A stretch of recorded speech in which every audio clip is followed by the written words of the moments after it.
Très ravi de vous retrouver, mesdames et messieurs. Bonsoir et bienvenue dans ce flash d'information sur Bamako News TV. Nous ouvrons ces flashs d'information par l'actualité nationale.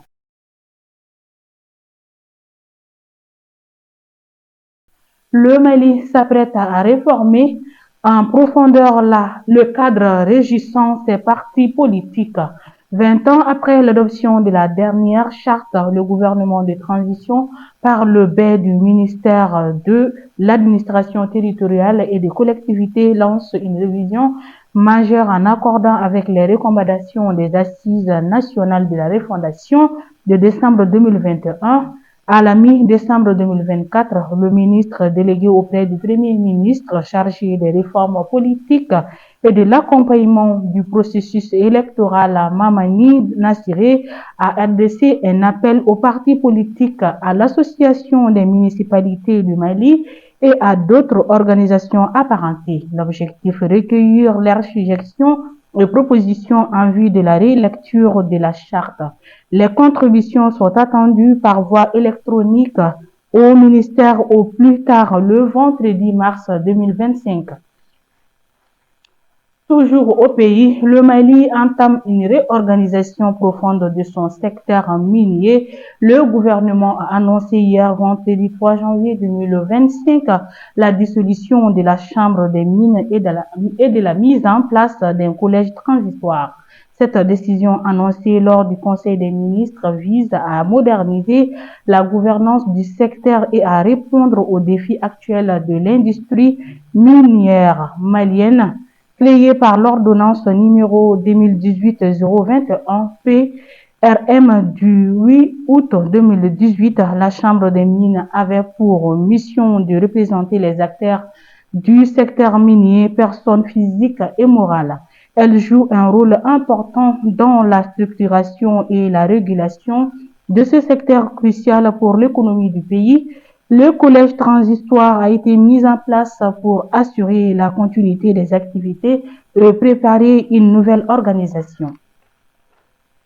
Le général de corps d'armée Ismaël Ouagué, ministre de la Réconciliation, de la Paix et de la Cohésion nationale, s'est rendu à Tombouctou pour une initiative importante de dialogue intercommunautaire du 3 au 5 janvier 2025. Une rencontre de cohésion rassemble les communautés des Taoudéni dont le but de favoriser la paix et la compréhension mutuelle. Arrivé à l'aéroport de Taoudéni le vendredi 3 janvier 2025, la délégation ministérielle conduite par le général Ouagué a reçu un accueil chaleureux avant de se rendre à sa résidence officielle. Le ministre a ensuite procédé à l'inauguration officielle de cette rencontre importante, marquant ainsi l'engagement du gouvernement en faveur de la réconciliation. Le vendredi 3 janvier 2025, deuxième jour de travail de l'année de la culture au Mali, le ministre de l'Artisanat, de la Culture, de l'Industrie hôtelière et du Tourisme, M. Mamou Dafé, a présidé la réunion préparatoire du Cercle des ambassadeurs pour les arts et la culture du Mali. Cette initiative s'inscrivait dans le cadre de la mise en œuvre du programme Mali d'Inkoua et de la diplomatie culturelle du Mali. Elle est mise en œuvre en collaboration avec le ministère des Affaires étrangères et de la coopération internationale, représenté par son chef de cabinet, M. Amadou Massina. À présent, l'actualité internationale. Un drame s'est abattu sur Accra, la capitale ghanéenne. Un incendie d'une violence inouïe a ravagé le marché des Kantamanto, l'un des plus grands marchés de vêtements d'occasion d'Afrique de l'Ouest. Des milliers de commerçants qui vivaient de ce marché se retrouvent aujourd'hui à la rue. Les flammes ont tout englouti, étalent marchandises et rêves. Le bilan matériel est colossal. Le marché des Kantamanto était bien plus qu'un simple lieu d'échange.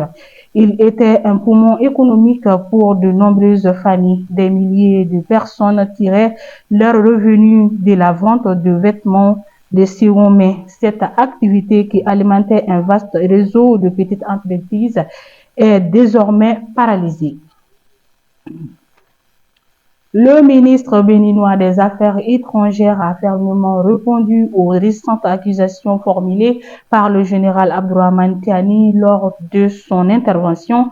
Il a souligné l'engagement du Bénin en faveur du dialogue et de la coopération régionale tout en réaffirmant l'invitation du président Patrice Talon à une visite conjointe des territoires béninois par des délégations militaires des deux pays.